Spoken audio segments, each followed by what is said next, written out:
नमस्कार, सरोकार में आपका स्वागत है। मैं हूं श्याम सुंदर। भारत आज दुनिया की सबसे बड़ी अर्थव्यवस्थाओं में से एक है। पिछले करीब 70 बरस में देश ने लगभग हर क्षेत्र में विकास किया है। बात चाहे औद्योगिक विकास की हो, विज्ञान की हो, शिक्षा की हो या फिर स्वास्थ्य की। लेकिन समावेशी विकास देश के लिए हमेशा एक बड़ी चुनौती रहा। समावेशी विकास यानी विकास का लाभ देश के हर तबके तक पहुंचना और विकास के इस सफर में सबको साथ लेकर चलना। ऐसा विकास जिसमें दलित, आदिवासी, अल्पसंख्यक और महिलाएं पीछे न छूटें। पिछले 4 बरस में इस मसले पर खूब चर्चा हुई है। इस दौर में कई ऐसे लोगों की सफलता की कहानी भी सामने आई है जो विकास की दौड़ में कहीं नहीं थे। आज हम इसी विषय पर चर्चा करेंगे कि क्या पिछले 4 बरस में जो विकास हुआ है उससे समाज के हर वर्ग को फायदा हुआ है और इस विकास से देश में नए उद्यमियों के लिए कितना अनुकूल माहौल तैयार हुआ है। खासतौर पर क्या समाज के उन तबकों के लोगों को आगे बढ़ने का मौका मिला है जो विकास की सीमा से बाहर खड़े थे या इस यात्रा में पीछे छूट गए थे। क्या सरकार की अलग अलग योजनाओं, मसलन startup India, stand up India या फिर प्रधानमंत्री मुद्रा योजना समेत अन्य योजनाओं ने देश को नए कारोबारी दिए हैं और क्या विकास के लिए एक नई दिशा मिली है। साथ ही कौशल विकास की दिशा में कितना काम हुआ है। इन सभी मुद्दों पर चर्चा करने के लिए हमारे साथ कई खास मेहमान मौजूद हैं। उनसे आपको जल्दी ही मिलवाएंगे, लेकिन उससे पहले आपको एक रिपोर्ट दिखाते हैं जिसमें हमने इस क्षेत्र में सफलता की कुछ कहानियों को जुटाने की कोशिश की है।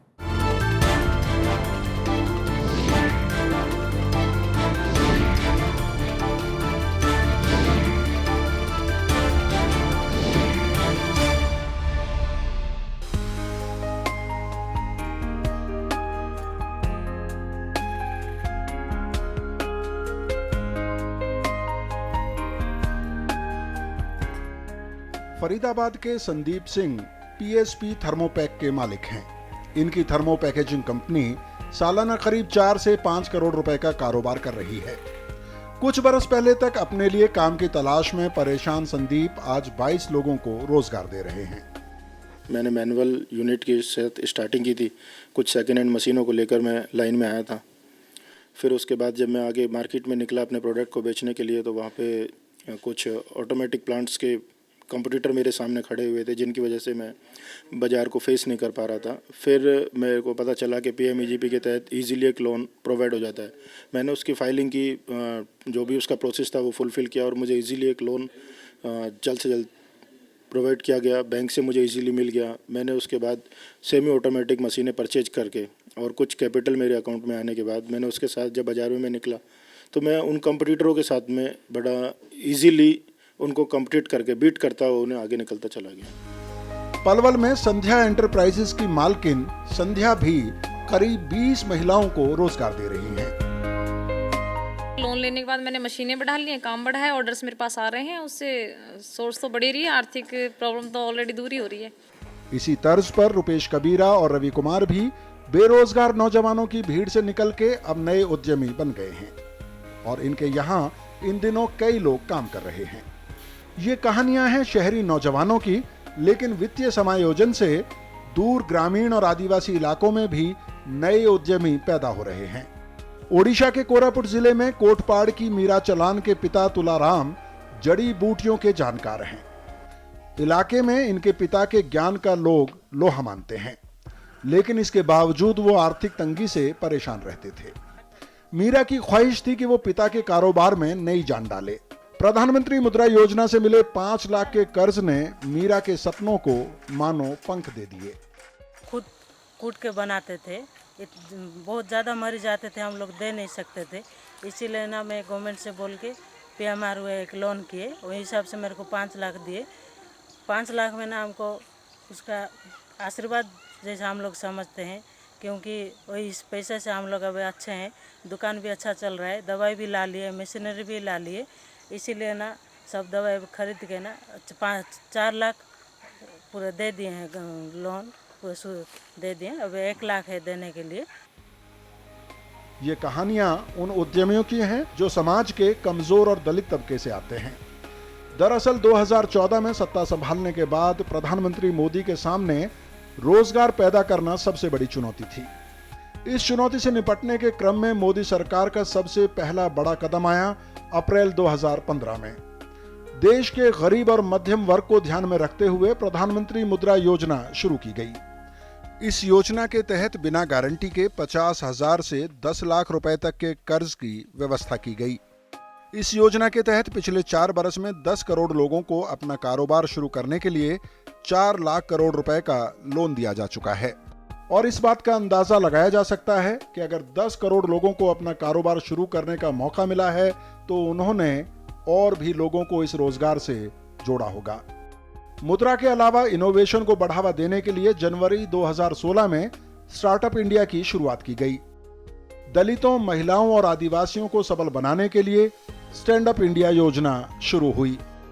इस योजना के तहत 1.25 लाख से ज्यादा बैंक शाखाओं को कम से कम एक दलित, एक महिला और एक आदिवासी को नए उद्यम की शुरुआत के लिए 10 लाख से 1 करोड़ तक का लोन देने का लक्ष्य दिया गया। इसके अलावा स्किल इंडिया के जरिए कौशल विकास को प्राथमिकता पर लाया गया। इन योजनाओं ने लाखों नए उद्यमी पैदा किए हैं। हालांकि इन योजनाओं को अभी और सफर तय करना है और कई मंजिलें और पानी हैं। और आइए अब आपको अपने मेहमानों से मिलवाते हैं जिनसे हम ये चर्चा करेंगे। मेरी दाईं तरफ हैं अनंत कुमार हेगड़े साहब जो केंद्रीय राज्य मंत्री हैं कौशल विकास और उद्यमिता के। उनके साथ ही खड़े हुए हैं मिलिंद कामले साहब जो चेयरमैन हैं डिक्की के, पद्मश्री से नवाजे जा चुके हैं अपने प्रयासों के लिए। आपका भी बहुत बहुत स्वागत है कामले साहब। उनके साथ ही खड़ी हुई हैं नमिता गौतम जो कन्वीनर हैं स्किल डेवलपमेंट सेल की CII से। आपका भी बहुत बहुत स्वागत है मैम। और मेरे बाईं तरफ अगर आप देखेंगे तो सुभाष चंद्र पांडे हैं, अतिरिक्त सचिव हैं वाणिज्य मंत्रालय में। और उनके अलावा हमारे साथ बहुत सारे ऐसे लोग हैं जो अपने अपने नए उद्यम शुरू कर रहे हैं या उद्यम शुरू करना चाहते हैं, वो भी हमारे साथ इस चर्चा में शामिल है। और उन्हीं के साथ, उनके अनुभवों के साथ इस चर्चा को हम शुरू करना चाहेंगे। आप में से जो भी शुरू करना चाहे, अपने अनुभव बताना चाहे कि पिछले 4 बरस में जो ये योजनाएं शुरू हुई हैं भारत सरकार की तरफ से, उनको लेकर आपको किस तरह का अनुभव है, किस तरह के फायदे आपको मिले हैं, क्या कहना चाहेंगे? जो भी आप में से शुरू करना चाहे, अपना नाम बता दीजिएगा। मेरा नाम बिशंबर दयाल है जी। मैं फरीदाबाद से आया हूँ। मैंने एक्चुअली में 3 साल पहले प्रधानमंत्री योजना से एक्चुअली मैं 20 लाख रुपए का फ़ंड लिया। मेरे पास तो कोई एक्चुअली फंड्स उस समय एक पैसा नहीं था। उससे लेके मैंने अपनी मशीनरी लगाई और मशीनरी लगाने के बाद में मैंने अपना काम किया है और काम करके मेरा काम बहुत अच्छा चल रहा है जी। और बाकी आगे जो है एक्चुअली में सरकार की जो स्कीमें आ रही हैं वो बहुत अच्छी स्कीम है। सरकार जो स्कीम बना रही है इसमें कोई डाउट नहीं है सर कि अगर ये स्कीम प्रॉपरली एक्चुअली में जो ना नीचे एक्चुअली में ग्राउंड लेवल पे काम करते हैं तो कभी कोई दिक्कत नहीं आनी। जी, अपना नाम बता दीजिएगा पहले। सर मेरा नाम विजेंद्र सिंह कबीरा है। अभी हमने क्या है कि जो अभी जो SC/ST हब जो लॉन्च हुए हैं, इससे काफ़ी जो हमारे जो युवाओं को जो आवाज़ जो अभी पहुंची है, जो 24 प्रोग्राम हुए हैं जी, उसमें SC/ST हब के माध्यम से काफ़ी युवाओं तक ये योजना पहुंच रही है।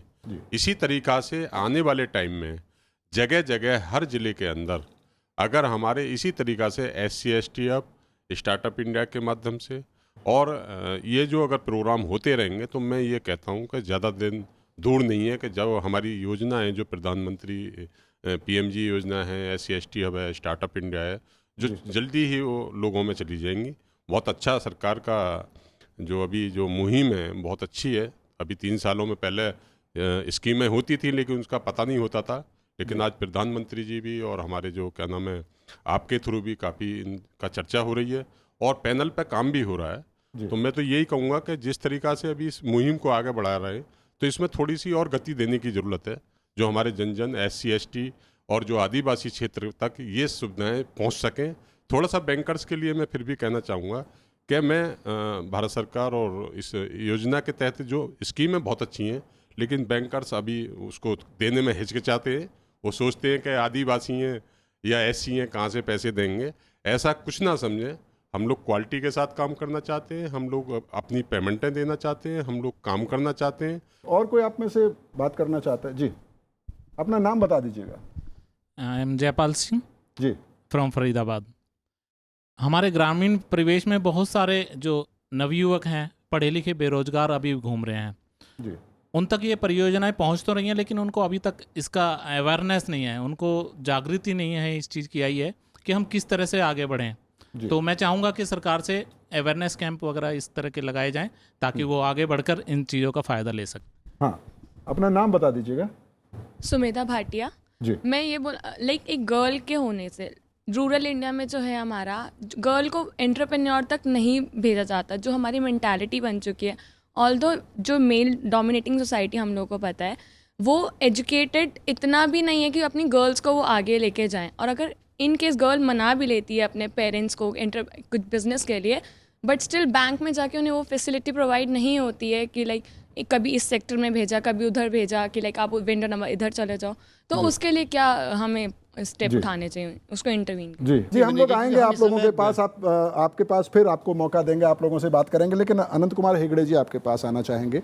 आप कौशल विकास और उद्यमिता मंत्रालय में हैं, जो नए एंटरप्रेन्योर आ रहे हैं या आना चाहते हैं।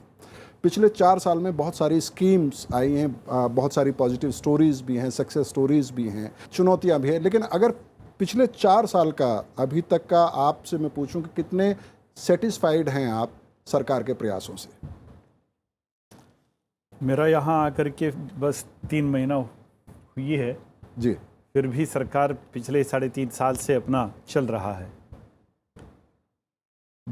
जैसे अपने भाइयों ने कहा कि सरकार के द्वारा बहुत कुछ काम चल रहा है, फिर भी थोड़ा दिक्कतें हैं। लेकिन पहली बार मुझे भी ऐसा महसूस हो रहा है कि काम कुछ तो हो रहा है, असल में कुछ हो रहा है। पहले जैसे हम पहले बैंक में जाते थे, बिल्कुल नेगेटिव एटीट्यूड हुआ करता था।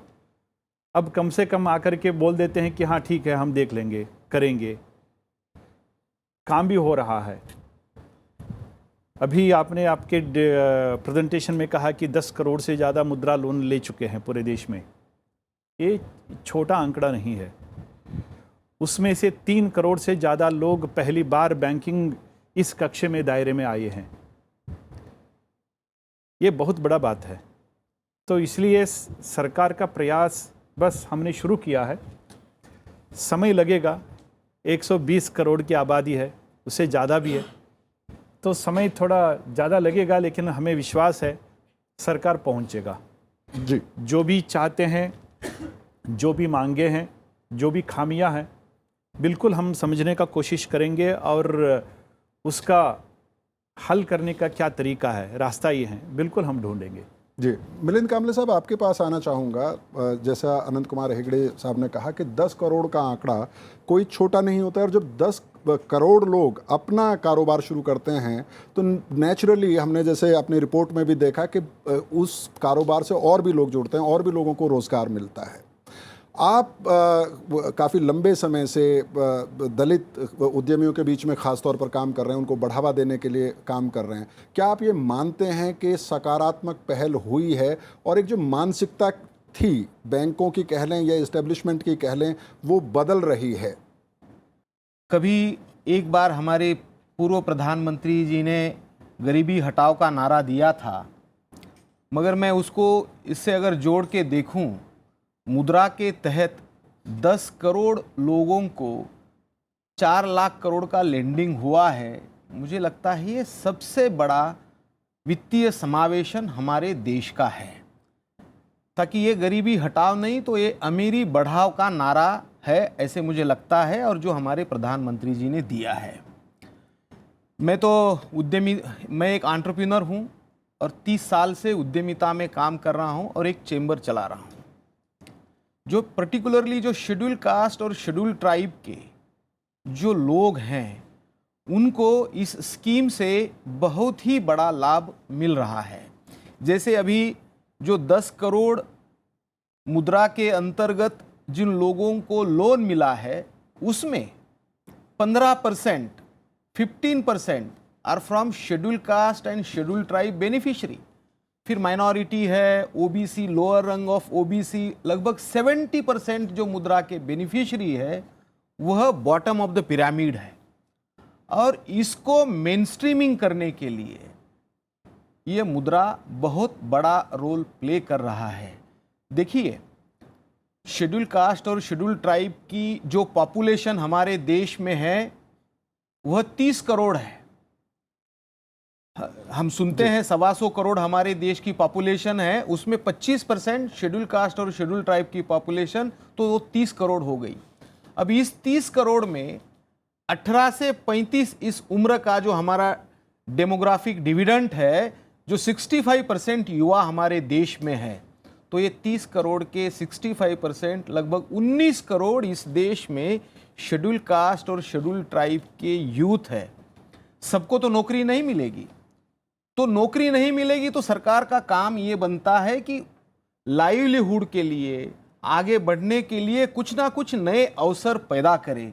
तो मुझे लगता है ये मुद्रा के माध्यम से यह जो एक नया अवसर पैदा हुआ है और सही मायने में एक फाइनेंशियल इंक्लूजन जिसको हम कहेंगे वो हो रहा है। और मैं यहाँ कोट करूँगा कि डॉक्टर बाबा साहब अम्बेडकर जी को, डॉक्टर बाबा साहब अम्बेडकर जी ने जब हमारे देश को कॉन्स्टिट्यूशन प्रदान की, उस समय उनका जो लास्ट स्पीच है, उस लास्ट स्पीच में उन्होंने कहा था कि हमारे देश में पॉलिटिकल इक्वालिटी आ जाएगी, लोकशाही आ जाएगी, राजकीय लोकशाही आ जाएगी, सामाजिक लोकशाही आ जाएगी, मगर आर्थिक लोकशाही जो है वो आना चाहिए। और मुझे लगता है कि मुद्रा योजना यह आर्थिक लोकशाही की ओर एक बढ़ाया गया भारत सरकार की ओर से एक कदम है, ऐसे मुझे लगता है। आर्थिक लोकतंत्र की तरफ एक महत्वपूर्ण कदम सरकार ने बढ़ाया है। नमिता जी, मैं आपके पास आना चाहूँगा। आप स्किल डेवलपमेंट को लेके काम करती हैं, और अगर महिलाओं के संदर्भ में बात करें या जो नए कारोबारी आने की बात है कमज़ोर तबकों से, महिलाओं से, उसके लिए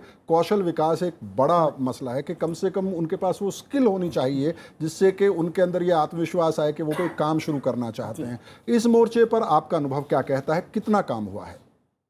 काम तो बहुत हुआ है, और मैं ITI से इन्वॉल्व हूँ कम से कम 10 साल से, और पूरा चेंज देख रहे हैं। जो भी पॉलिसी चेंजेस हैं जो ITIs के भी सिलेबस में और उसमें चेंज हुआ है, सेक्टर स्किल काउंसिल से उनको जोड़ा गया है, तो वो बहुत अच्छा एक पहल हो रही है। और मैं तो पॉजिटिव उसमें ये कहना चाहूँगी कि जो भी ये योजनाएं हैं ये ज़ीरो से शुरू हुई हैं, तो हमें तो ऊपर ही जाना है, नीचे जा ही नहीं सकते। इसमें बस एक बात जो कहने की है वो ये है कि स्कूल लेवल पे जो एजुकेशन है, जो एक क्वालिटी का जो इशू है, अभी जो सर्व शिक्षा अभियान से कवरेज बहुत हो गया है, पर जो क्वालिटी है उसमें बहुत सुधार लाने की ज़रूरत है। और ये एंटरप्रेन्योरशिप या जो स्किल्स हैं ये स्कूल लेवल पर ही, सीनियर स्कूल लेवल पे ही इनको ले आना चाहिए, जिससे कि जब तक स्कूल से बच्चे निकलें तो वो ये एक रास्ता सोचें, ना कि सिर्फ कॉलेज जाकर अपनी डिग्रियां इकट्ठा करने का, जिसमें उनकी प्रैक्टिकल नॉलेज बिल्कुल नहीं होती है। और जैसे ये बैंक, इवन एक बैंक के नाम से जो डर लगता है, और मैं ये कहना चाहूँगी कि ये शायद सबसे पहले, चाहे किसी भी तबके का आदमी हो या औरत हो या कोई भी पहली बार जो भी काम शुरू करती है, वो सबसे डिफ़िकल्ट होता है। पहला बैंक अकाउंट खुलना बहुत डिफ़िकल्ट है, या पहली कोई परमिशन मिलना बहुत डिफ़िकल्ट होता है। उसके बाद तो आपको भी सिस्टम की जानकारी हो जाती है। और महिलाओं के लिए थोड़ा और भी डिफ़िकल्ट है, क्योंकि चाहे वो 10 किलोमीटर में बैंक में जाना हो तो उनके लिए, और बार बार जाना हो तो वो बहुत डिफ़िकल्ट है। तो कुछ सिंगल विंडो जैसी स्कीम अगर कुछ हो जिसमें कि चाहे वो घर आकर उनको करा जाए। सुभाष चंद्र पांडे जी, आपके पास आना चाहेंगे। आपने हमारे बाकी तीनों मेहमानों को सुना, यहाँ पर जो लोग आए हैं उनको भी सुना। सवाल ये है कि प्रधानमंत्री नरेंद्र मोदी बार बार कह रहे हैं कि देश में सोच को बदलने की ज़रूरत है। अगर नौजवानों को रोज़गार चाहिए तो ये उनका अधिकार है, लेकिन उनको नौकरियों की तरफ देखने की बजाय उद्यमी बनने के बारे में सोचना चाहिए, और उसके लिए कई तरह की योजनाएं शुरू की गई हैं। लेकिन अगर मैं इस्टेब्लिशमेंट की बात करूं, चाहे वो बैंकिंग सेक्टर की बात हो या सरकार की बात हो, जो सरकारी अफसरशाही है उसकी बात हो, क्या उस सोच में भी परिवर्तन आ रहा है? श्याम सुंदर जी, जो ये परिवर्तन हमने अभी नोट किया, सभी पैनलिस्ट ने जो बताया, ये केवल एक आर्थिक नीति का मसला नहीं है, ये एक बहुत बड़ा सामाजिक परिवर्तन है। इन जनरल जो सोसाइटी में जो मान्यता बन गई है कि सबको लगता है कि सबसे कम रिस्क जो है नौकरी में, सबको नौकरी चाहिए, और जो भारत में क्या किसी भी सरकार के लिए ये संभव नहीं है कि सबको मिले। तो इसलिए माननीय प्रधानमंत्री जी ने ये जो कार्यक्रम शुरू किया है, कि हम उद्यमियों को कैसे प्रोत्साहित करें, कैसे आगे बढ़ाएं और ये जॉब क्रिएटर्स बनाएं जाके जॉब सीकर्स। तो मैं आपके सामने अभी कुछ आंकड़े जो पेश किए तो वो शायद कुछ पुराने हैं, मैं अपने साथ अद्यतन आधिकारिक आंकड़े लेकर आया हूं, तो वो मैं आपको बताना चाहता हूं कि मुद्रा स्कीम में अभी तक 10 करोड़ और 60 लाख जी 10 करोड़ की बात हुई, 10 करोड़ 60 लाख अकाउंट अभी तक लोन दिए जा चुके हैं, जिसमें से 28% लोन नए उद्यमियों को दिए गए जी और इसमें से 76% जो लोन दिए गए हैं वो महिलाओं को दिए गए, 76%, और 56% जो हैं वो SC ST और OBC।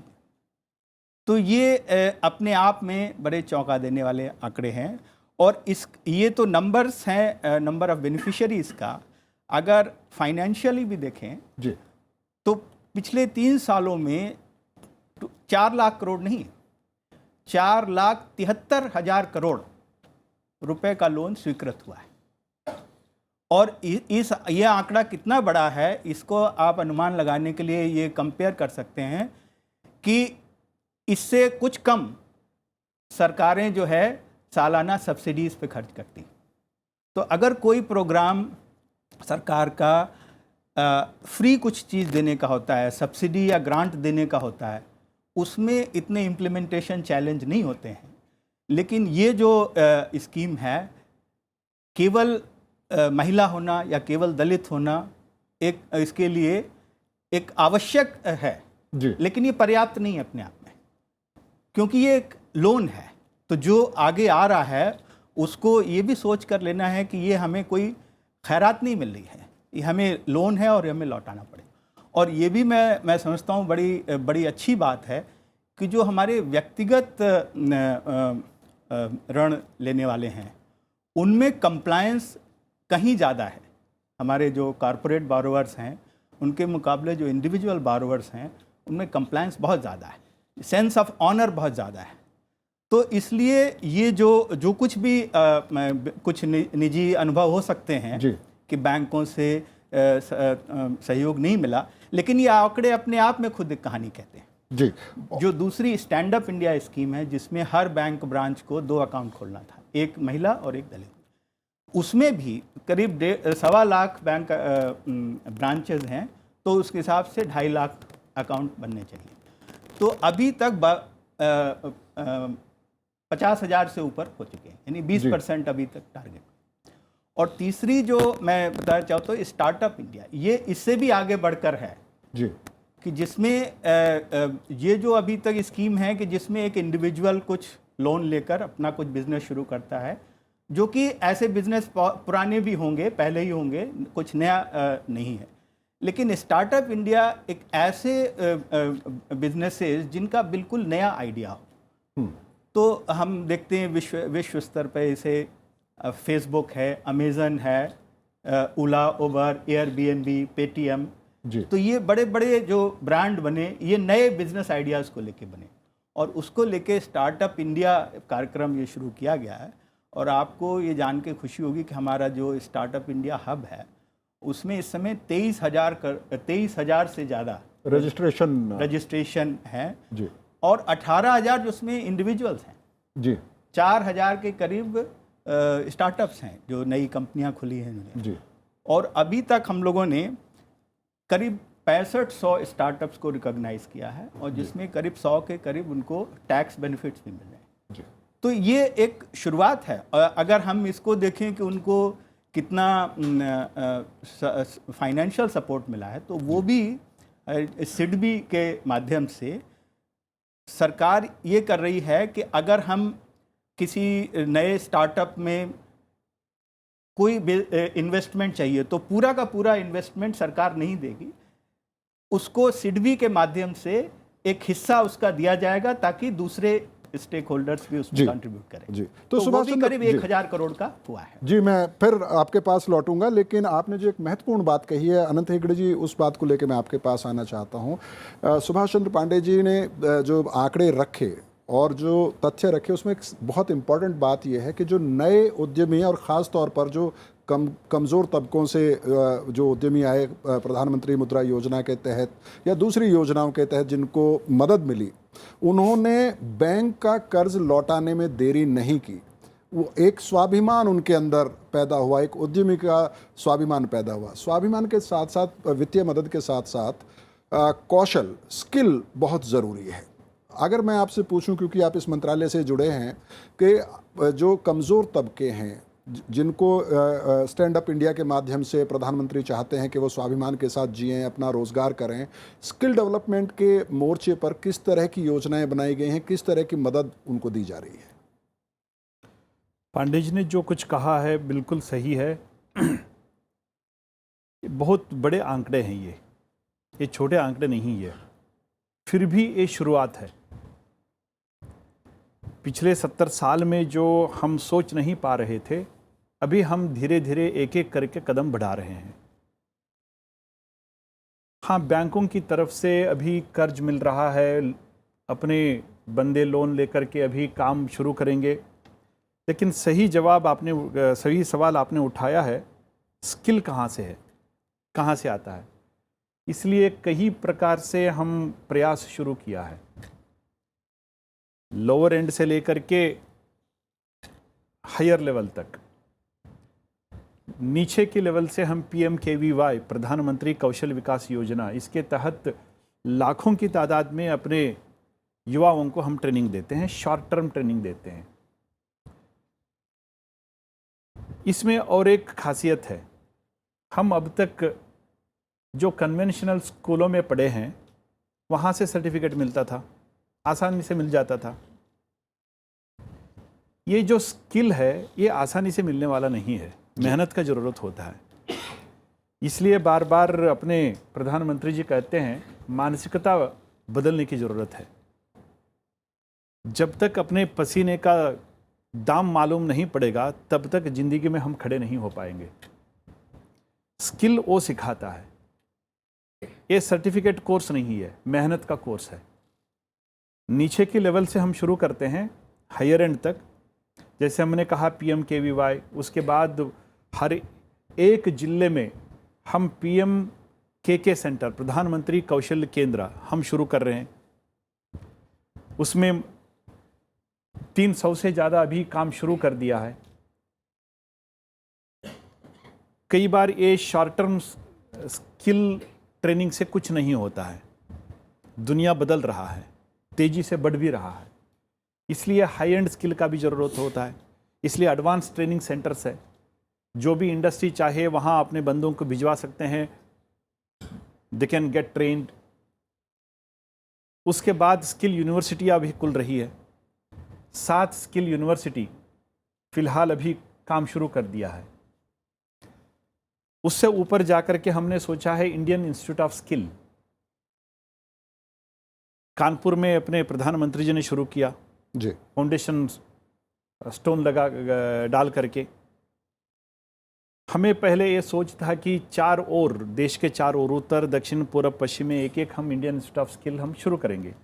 लेकिन बाद में ऐसा लगा कि लोगों का मांग और जो डिमांड है, तो उसको देख करके हमें ऐसा लगा कि हम पूरे देश भर में इसको खोलेंगे, एक एक राज्य में एक इंडियन इंस्टीट्यूट ऑफ स्किल चलेगा, शुरू होगा। ये पूरा ढांचा जो है, ये नया एक दिशा दिया है प्रधान ने।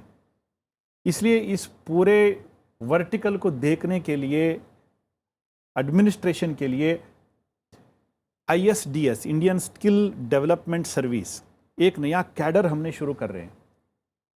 अभी हमें UPSC ने मंजूर भी दिया है और आने वाले दिन में शायद मुझे लगता है UPSC से नया कैडर निकल करके आएगा। जैसे IAS ऑफिसर्स होते हैं, IPS ऑफिसर्स होते हैं, IFS ऑफिसर्स होते हैं, वैसे इंडियन स्किल डेवलपमेंट सर्विस, ऐसे कैडर में अभी ऑफिसर्स आएंगे, इस पूरे वर्टिकल को देख सके, अच्छी तरह से समझ सके और इसको बढ़ावा दे सके। तो इस ढंग से और दूसरा बात ये भी है, सिर्फ अपने देश में नहीं है, अंतर्राष्ट्रीय स्तर पर बाकी जो तंत्रज्ञान अभी बढ़ रहा है, इसलिए बाहर के कंपनियों के साथ हम मिलकर के इंडिया इंटरनेशनल स्किल सेंटर्स, अभी 18 इंटरनेशनल स्किल सेंटर्स अभी शुरू हो गया है जी। सैकड़ों बच्चे वहाँ पढ़ रहे हैं, हैंड्स ऑन ट्रेनिंग वहाँ ले रहे हैं, तो ताकि हम दुनिया के साथ हम स्पर्धा के आंगन में हम जा सके और हम उसका मुकाबला करें। तो इस ढंग से कई वर्टिकल से हम शुरू किया है। मुझे लगता है फिर भी ये शुरुआत है, फिर भी आप इसको एक शुरुआत मानते हैं और एक बेहतर शुरुआत मानते हैं, और कई मंजिलें अभी और पानी होंगे। मिलिंद कांबले जी, अभी जो पांडे जी ने कई आंकड़े पेश किए और उन्होंने कहा कि कौशल विकास की बात हो या स्टैंड अप इंडिया की बात हो या स्टार्टअप इंडिया की बात हो, एक नया माहौल बन रहा है। हेगड़े साहब उसको फिर भी शुरुआत मान रहे हैं, लेकिन कौशल विकास और जो नए अवसर पैदा हो रहे हैं, ख़ास तौर पर अगर मैं दलित समुदाय की बात करूं, क्योंकि पिछड़ा रहा कई तरह से, उसने कितना स्वाभिमान इस समुदाय के भीतर पैदा किया है इस तरह की कोशिशों ने। तो यह जो सब स्कीम है, जैसे हम देख रहे हैं कि मुद्रा है, स्टैंड अप है और बाकी स्टार्टअप है, और उसके जो आंकड़े जो है, यह आंकड़े बहुत बड़े हैं। यस, ऑफ कोर्स, माननीय मंत्री जी ने कहा ये शुरुआत है, यह बिल्कुल शुरुआत है, मगर जो शेड्यूल कास्ट और शेड्यूल ट्राइब के जो लोग हैं, उनके पास कुछ ना कुछ स्किल्स है। देखिए, अगर एंटरप्रेन्योर अगर बनना है, तो एंटरप्रेन्योर बनने के लिए आपको कुछ ना कुछ स्किल होने चाहिए जी। अगर हम देखेंगे हमारे गांव की अगर व्यवस्था, तो उसमें जो शेड्यूल कास्ट और शेड्यूल ट्राइब के जो लोग थे, उनका काम क्या था? तो उनका काम ये था कि गांव को सर्विसेज प्रोवाइड करने का, तो उसके पास वो स्किल है। तो मुझे लगता है, माननीय मंत्री जी से मैं कहना चाहूँगा, ये जो शेड्यूल कास्ट और शेड्यूल ट्राइब का जो यूथ है, जो वर्ग है, वह it's a most vulnerable to become an entrepreneur, because उसके पास स्किल है, और उसकी स्किल को बढ़ावा देने के लिए ये जो इतनी सब योजनाएं बनी हैं, उससे वह जो हम शेड्यूल कास्ट और शेड्यूल ट्राइब का जो युवा है, वह बहुत ही सेल्फ कॉन्फिडेंट बन रहा है। क्योंकि देखिए, हमने 2005 में एक चेंबर शुरू किया, और हमारे चेंबर का ही नारा था, बी जॉब गिवर्स, नौकरी मांगने वाले नहीं, नौकरी देने वाले बनिए। 2005 से इसको लेके हम इस देश का जो दलित नौजवान है, उसमें हम ये कह रहे हैं कि आप नौकरी देने वाले बनिए। तो एक बहुत बड़ा कॉन्फिडेंस इस देश में ये अलग अलग स्कीम के माध्यम से मिला है। जैसे मैं आपको बताऊं मुद्रा का, देखिए, मुद्रा का लोन अगर एवरेज अगर लेंडिंग देखोगे तो ज़्यादा नहीं है। पांडे जी ने जो अभी कहा 4,73,000 करोड़ का लेंडिंग हुआ है, और वो लगभग 10 करोड़ के आगे, 10 करोड़ 60 लाख, इसका अगर एवरेज लेंडिंग निकालेंगे तो 50-55 हज़ार का एवरेज लेंडिंग आएगा। ये बड़ी राशि नहीं है, मगर जो समुदाय, जिसको मैं नैनो एंटरप्रेन्योर कहता हूँ, उसको, जो वेजिटेबल वेंडर है, फ्रूट वेंडर है, चाय की टपरी चलाने वाला है, ग्रोसरी बेचने वाला है, ये लोग आउट ऑफ बैंकिंग थे। हमारे देश का जो बैंकिंग सिस्टम है, फॉर्मल बैंकिंग, उसके बाहर थे। जनधन ने बड़ा रोल प्ले किया, जीरो बैलेंस में अकाउंट खुल गए 30 करोड़ लोगों के इस देश में। ये बहुत बड़ी क्रांति है, वो अकाउंट खुल गया। अगर मैं एक सब्जी बेचने वाला आदमी हूँ, अगर मैं बैंक में लोन मांगने के लिए जाता हूं, तो बैंक 100 कागज पूछेगी, आपका शॉपैक लाइसेंस दे दो। अरे, मैं रोड पे सब्जी बेच रहा हूं, मेरे पास कहाँ शॉपैक लाइसेंस है? तो इस आदमी को मुद्रा के माध्यम से बहुत बड़ा एक आत्मसम्मान जैसे मिला है, और इसलिए आप रीपेमेंट अगर देखोगे तो वो रीपेमेंट भी बहुत ही अच्छा है, और जो गरीब आदमी होता है वह सबसे ईमानदार होता है। आपको मैं बताऊं कि उसके पास अगर पैसा आता है, वो तुरंत मार्केट को वापस दे देता है। तो ये इकोनॉमिक्स का एक बात है। तो इसका रीपेमेंट भी अच्छा है, और वह एक सेल्फ एम्प्लॉयड महसूस कर रहा है, और ये बहुत ही अच्छा वातावरण उससे बना हुआ है। नमिता जी, आप जी जी जी जी जी एक बात मैं उससे जोड़ देता हूँ। जो स्टैंड अप इंडिया है, स्टार्टअप इंडिया है और मुद्रा लोन है, उसके साथ साथ एक नया और एक स्कीम हमने लॉन्च किया है जी, फंड कॉल्ड निर्वाणा।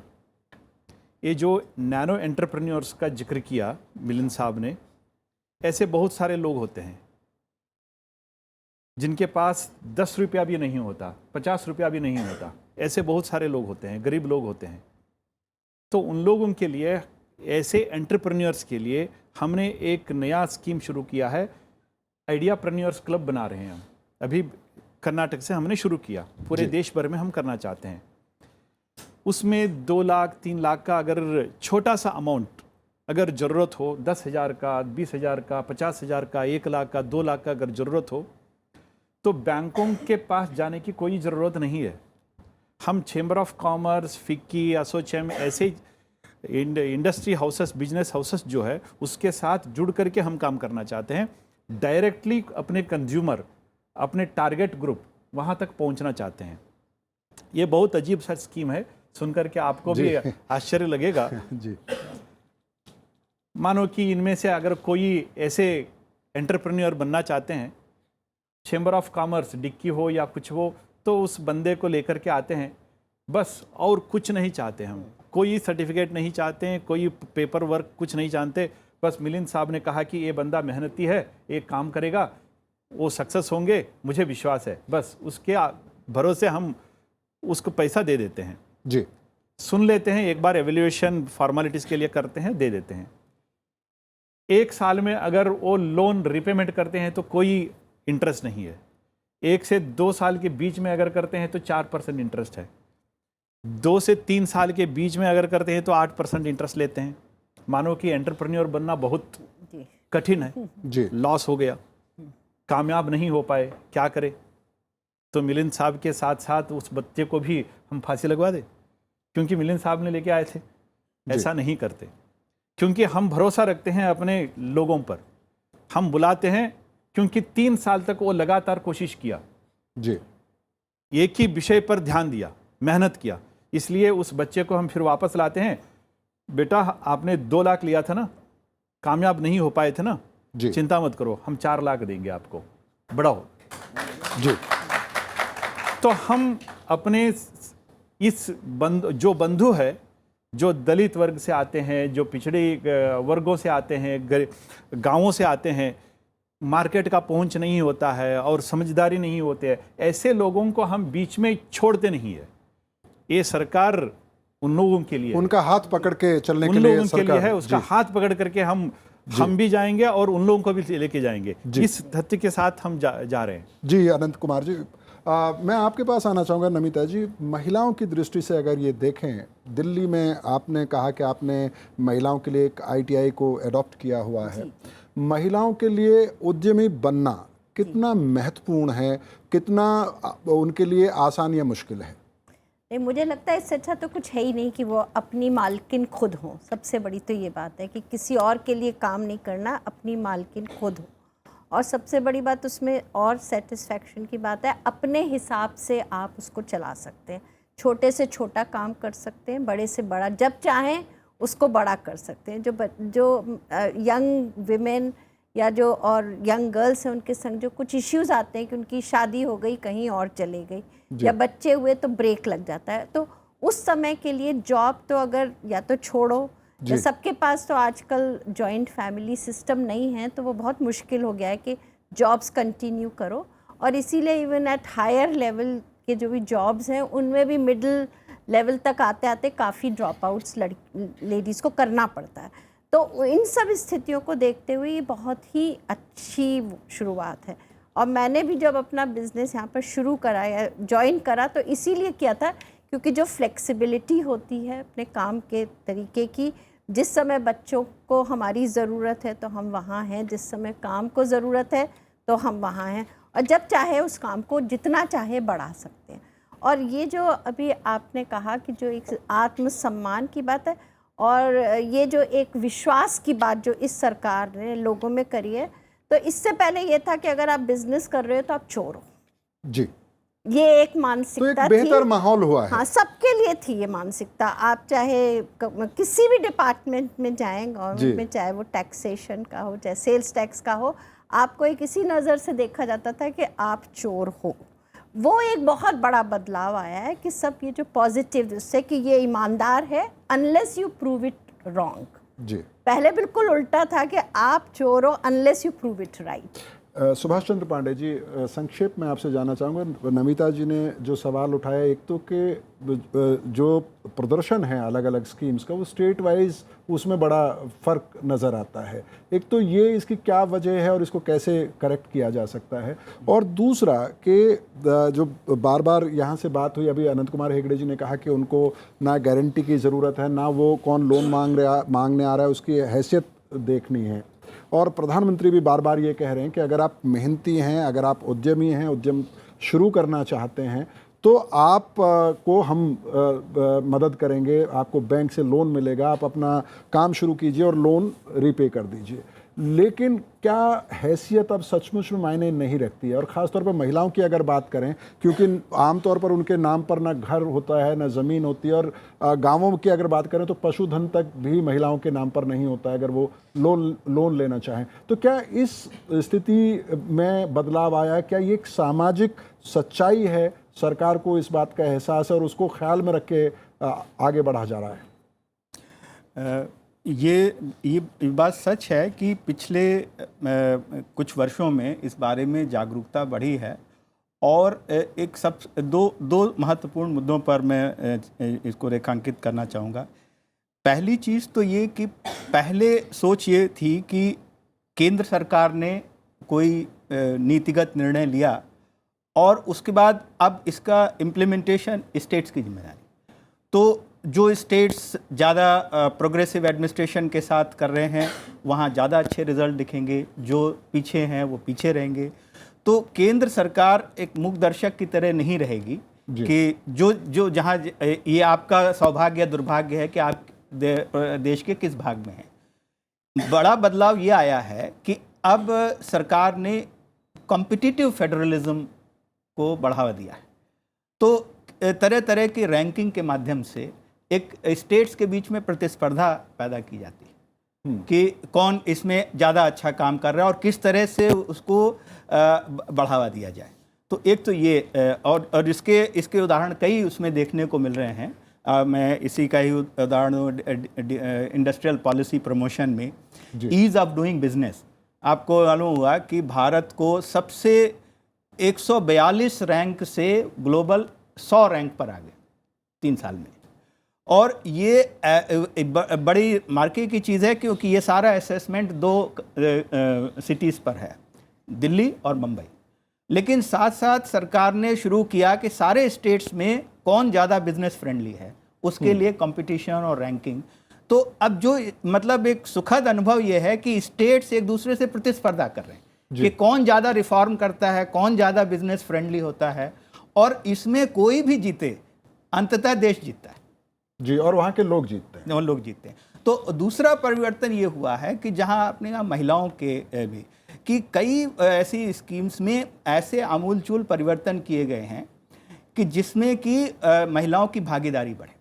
मसलन जैसे इंदिरा आवास योजना है जी, अब आपने कहा कि ये घर हम जब देंगे इसकी रजिस्ट्री महिला के नाम से होनी चाहिए, या कुछ स्कीम्स में ऐसा है कि ये पैसा अगर किसी परिवार को जा रहा है तो महिला मुखिया के नाम से जाएगा। तो इस तरह के भी परिवर्तन धीरे धीरे हैं जो जा रहे हैं। और जैसा कि नमिता जी ने कहा कि बिजनेस को लेके सरकार के जो वो है उसमें तो निश्चित रूप से सुधार आया है। पहले शायद ऐसा ही था कि जितना दूर से कि हमने ये नीतिगत निर्णय ले लिया, ये रूल निकाल दिया, ये ऑर्डर निकाल दिया, इसके बाद अगर कहीं से भी कोई ऐसा बू आए कि इससे इसको फ़ायदा हो रहा है तो सबसे पहले हम सोचेंगे कि हम ऐसा कोई काम ना करें। तो वो जो उसके बारे में जो भी तो शंकाएं आप ये हैं, कह रहे हैं वो कि करें। कुल मिला के न सिर्फ राजनीतिक लीडरशिप के सोच में एक बदलाव दिखता है, बल्कि नौकरशाही जो है उसके बर्ताव और सोच में भी बदलाव आ रहा है। हम आप लोगों से फिर बातचीत जारी रखेंगे, लेकिन फिर एक बार अपने मेहमानों की तरफ जाना चाहेंगे। कुछ अपना अनुभव बताना चाहें जो कोई भी आप में से। जी मेरा एक सजेशन है उसमें, जी। जैसे जो दलित एंटरप्रेन्योरशिप है उसमें जो फेलियर हो रहा है, बैंक लोन नहीं दे रहा है या फिर नौकरशाही उसको देख नहीं रही है, तो एक दलित बोर्ड हो जिसमें इलेक्टेड मेंबर हो स्टेट से, ताकि वो देखे, दोनों को कोऑर्डिनेट करे। मेरा एक सजेशन है जी, उनको दे दीजिए। सर मैं जी जी कुछ बोलना संक्षेप में, चाहूँगा। आप पहले बहुत लंबा बोल चुके हैं। जी मैं छोटा सा बोलना चाह रहा हूँ जी जी कि अभी जैसे माननीय मंत्री जी ने बोला कि हम छोटे आदमी को बिल्कुल जो जीरो है उसको भी हम, अच्छी बात है, बहुत अच्छी पहल है। लेकिन मैं एक बात और कहूँगा, आज कोई भी प्रोजेक्ट अगर हम लगाते हैं तो बड़े आराम से 10-5 लाख रुपए में तैयार नहीं होता। हमें जैसे अभी प्रधानमंत्री योजना 25 लाख रुपए तक की एक लिमिट है, उसमें मैं ये कहूँगा उसको 1 करोड़ तक कर दिया जाए, तो इसमें क्या है कि अच्छे जो क्या नाम है बिजनेस डेवलप हो सकता है। दूसरा, ये जो मुद्रा हमने जो चालू किया है, जैसे प्रधानमंत्री योजना में सब्सिडी के माध्यम से अगर इसको जैसे किया है ना, उसमें नुकसान कोई नहीं है, क्योंकि हम 18% जब परचेज करते हैं कोई मशीनरी, जब ही हम टैक्स दे देते हैं, और जब हम चालू करेंगे तो हम उसमें जो हम सब्सिडी मिल रही है उससे ज़्यादा हम साल में टैक्स भी दे देंगे, तो वो बराबर हो जाएगा। नए जो हमारे जो इंटरप्रेन्योर तैयार होंगे उनको एक हौसला बुलंद होगा। जी। उसको मैं यही कहना चाहूँगा, इससे ज़्यादा। जी आप बोल, जी उनको बोलने दीजिए। मेरा नाम मुकुल गुप्ता है। जैसा कि अभी बताया कि 10 करोड़ 60 लाख लोगों को जो है लोन दिया जा चुका है। अगर इतने लोगों को लोन मिला है तो उन लोगों ने रोजगार भी दिया होगा। अगर 10 लोगों को ही मान लें, एक लोन लेने वाले ने 10 लोगों को रोजगार दिया, तो सर 110 करोड़ तो वैसे ही हो गए सर। रोजगार तो दिख ही नहीं रहे। जी बात तो ये है ना। जी सुभाष चंद्र जी, आप कुछ कहना चाहेंगे कि आपने जो आंकड़े दिए थे मुद्रा योजना के संदर्भ में, मेरे ख्याल से उनका ये सवाल है। नहीं, ये आंकड़े तो आधिकारिक हैं, इसमें कोई हुए, लेकिन जो आपका मानना है कि एक लोन के अगेंस्ट 10, ये कहीं शायद ज़्यादा है, क्योंकि जैसा आपने भी बताया कि इसमें से करीब 80% से ज़्यादा जो हैं वो नैनो एंटरप्राइजेस हैं, व्यक्तिगत सेल्फ एम्प्लॉयड हैं, जिसमें 10 का वो आंकड़ा नहीं है। लेकिन दूसरी तरफ आप देखें कि जो एस्टिमेट्स हैं, labour census time to time labour ministry करती है, तो वर्कफोर्स वो करीब इसके 4 गुना है, 44 करोड़ के करीब, जिसमें अलग अलग अनुमानों के हिसाब से कमी बेशी होती रहती है। तो उसका जितनी ऑर्गेनाइज वर्कफोर्स है, टोटल वर्क हो, उसका 1/4 उद्यमियों का वर्क तैयार हो रहा है। ये अपने आप में एक बड़ी उपलब्धि है। अनंत कुमार हेगड़े जी, कई सवाल आपने सुने यहाँ पर। जैसे एक साहब ने कहा कि मैंने लोन लिया, बिजनेस शुरू किया और लोन रीपे भी कर दिया, और अब मैं अपना कारोबार और बढ़ाना चाहता हूँ। ये अच्छी बात है कि लोगों की अपेक्षाएं बढ़ रही हैं, कारोबार जो जिस तरह से सरकार चाहती है कि उद्यमी बने, रोज़गार देने वाले बने, तो उस पर शायद सरकार को विचार करने की ज़रूरत है। इस तरह की मांग आ रही है कि अगर मुद्रा में आप 50,000 से 10 लाख तक की लिमिट है तो उसको 1 करोड़ रुपया कर दिया जाए। सरकार का ये काम है कि किसके पास कुछ भी था नहीं तो उसको सहारा दे करके मेन स्ट्रीम में लाया जाए। इसका ये मतलब नहीं है कि हम आखिरी सांस तक हम उंगली पकड़ करके ही हम चलते रहेंगे। जी, एक बार हमने हौसला बढ़ा दिया, विश्वास दिलवा दिया, ठीक है आप कर सकते हो, you can, then he has to. विश्वास दिलाने का काम सरकार करेगा। हाँ, ये भी सही बात है कि कई खामियां भी है, मिसिंग लिंक्स भी है। हमने पहले कहा ये शुरुआत है, 120 करोड़ की आबादी है। हमने जो जिक्र किया 10 करोड़ से ज़्यादा मुद्रा लोन हम दे चुके हैं। दुनिया के कई सारे, कुल मिलाकर के कई सारे देशों का आबादी से ज़्यादा है ये छोटा चीज़ नहीं है। फिर भी 120 में हम 10% भी नहीं है, 10% भी नहीं है, 90% और भी जाना है। इसमें ऐसा है, पहले ऐसा होता था अगर मुझे काम मिल जाए तो मैं धन्य हो जाता हूँ, मानसिकता ये था। सबसे पहले क्या था, मुझे गवर्नमेंट का ही नौकरी मिलनी चाहिए जी, जो 2% भी नहीं है, लेकिन सभी लोग चाहते हैं कि गवर्नमेंट का नौकरी मिलना चाहिए। नहीं तो कहीं ना कहीं एक एस्टैब्लिश्ड कंपनी, कारपोरेट कंपनी के साथ परमानेंट एम्प्लॉय के नाते मुझे काम मिलना चाहिए। उसके बाद ऑप्शंस रह जाता है। एंटरप्रेन्योर बनना ये लीस्ट ऑप्शन है। जो भी अगर काम नहीं मिलता है तो क्या करेंगे, मजबूरी से मुझे मेहनत करना ही पड़ेगा, मुझे खाना ही पड़ेगा, इसलिए कमाना पड़ेगा, इसलिए एंटरप्रेन्योर बन जाते हैं। ये आखिरी ये था। लेकिन अपने सरकार ने ऐसा किया कि ये पहला ऑप्शन होना चाहिए। मानसिकता बदल गया। हम अभी पहले ऐसा था, मैडम वो सही ढंग से उसको पेश किया। पहले अगर बैंक में जाते थे तो देखते थे कि ये चोर आया है, ये कैसे हमें धोखा देगा, इसलिए जो भी चाहिए तो उतना पूरा technical collateral, paper work, individual collateral, हर चीज़ लेते थे क्योंकि वो भाग न जाए। लेकिन धीरे धीरे मानसिकता बदल रही है। धीरे धीरे पॉजिटिवली, हाँ आप काम करना चाहते हो ना, आ जाओ। लेकिन उन लोगों का भी ध्यान रखना पड़ता है।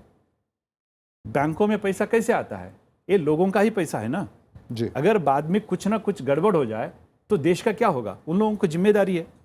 तो इसलिए पहले ऐसा होता था कि आप चोर हो, अभी ऐसा है आप एंटरप्रेन्योर हो, आइए जो भी मदद कर सकते हैं अपने हद में तो हम बिल्कुल करेंगे। अगर उनके पास उतना विश्वास नहीं है, कॉन्फिडेंस नहीं है, हर एक ऑफिसर इंसान होता है जी, उनका भी डर होता है।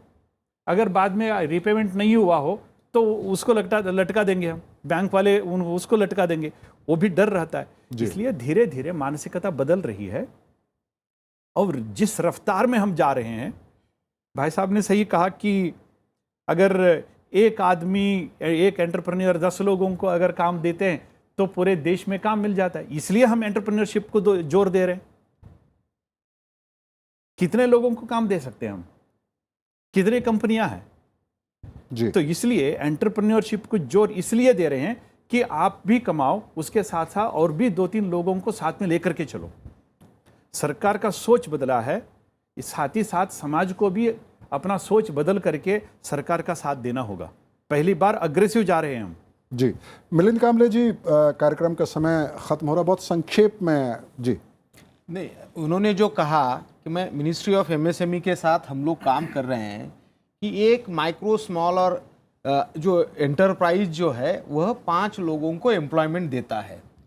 उसमें 2.5 लोगों को डायरेक्ट एम्प्लॉयमेंट देता है और 2.5 लोगों को इनडायरेक्ट एम्प्लॉयमेंट देता है। ऐसे हमारे देश में 2001 में 1 करोड़ एमएसएमई थे, micro small and medium enterprise. आज वह 6 करोड़ एमएसएमई है।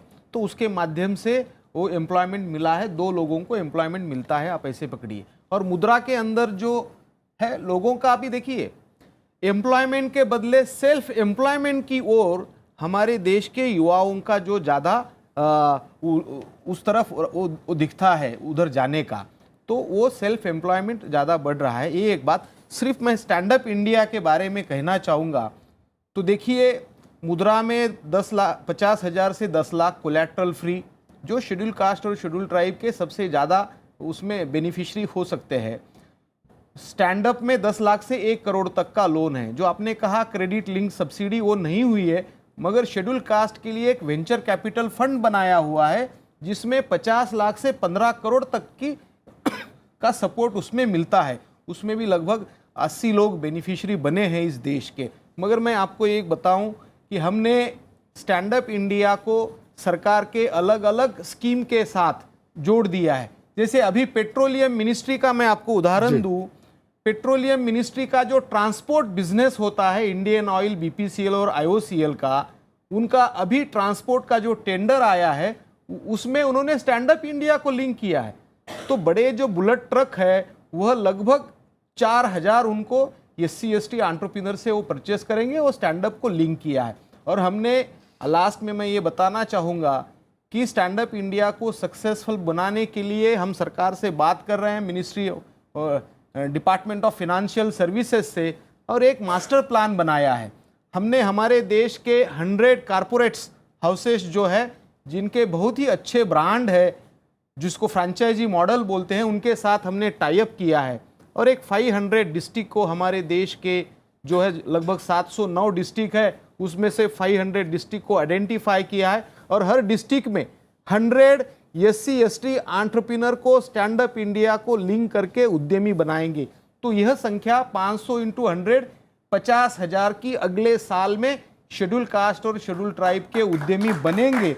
वो तो हमारे प्रयास से तो लगभग वो 1.25 लाख का आंकड़ा जो है वो हो जाएगा। जी मिलिंद कांबले जी, आपके इसी बात के साथ हमें कार्यक्रम को यहीं रोकना पड़ेगा क्योंकि समय की सीमा है। आप सब लोगों ने इस कार्यक्रम में हिस्सा लिया, आप अपना काम छोड़ के हमारे स्टूडियो में आए और आपने भी अपना हमें कीमती समय दिया। आप सबका बहुत बहुत धन्यवाद। तो फिलहाल सरोकार को यहीं विराम देने का समय आ गया है, लेकिन चलते चलते हम इतना ज़रूर कह सकते हैं कि अभी भी कुछ मुश्किलें ज़रूर हैं, लेकिन पिछले 4 सालों में सरकार ने जो योजनाएं बनाई हैं उनसे एक माहौल तैयार हुआ है, ख़ास तौर पर उन वर्गों के लिए जो विकास की दौड़ में कहीं पीछे छूट गए थे, चाहे आप वो दलितों की बात करें, आदिवासियों की बात करें या महिलाओं की बात करें। जैसा कि इस चर्चा में बार बार अनंत कुमार हेगड़े ने कहा कि ये एक शुरुआत है जो प्रधानमंत्री नरेंद्र मोदी के नेतृत्व में शुरू हुई है, इस उम्मीद के साथ कि ये शुरुआत आगे बढ़ेगी और अपनी नई मंजिलें तय करेगी। आपसे विदा लेते हैं, नमस्कार।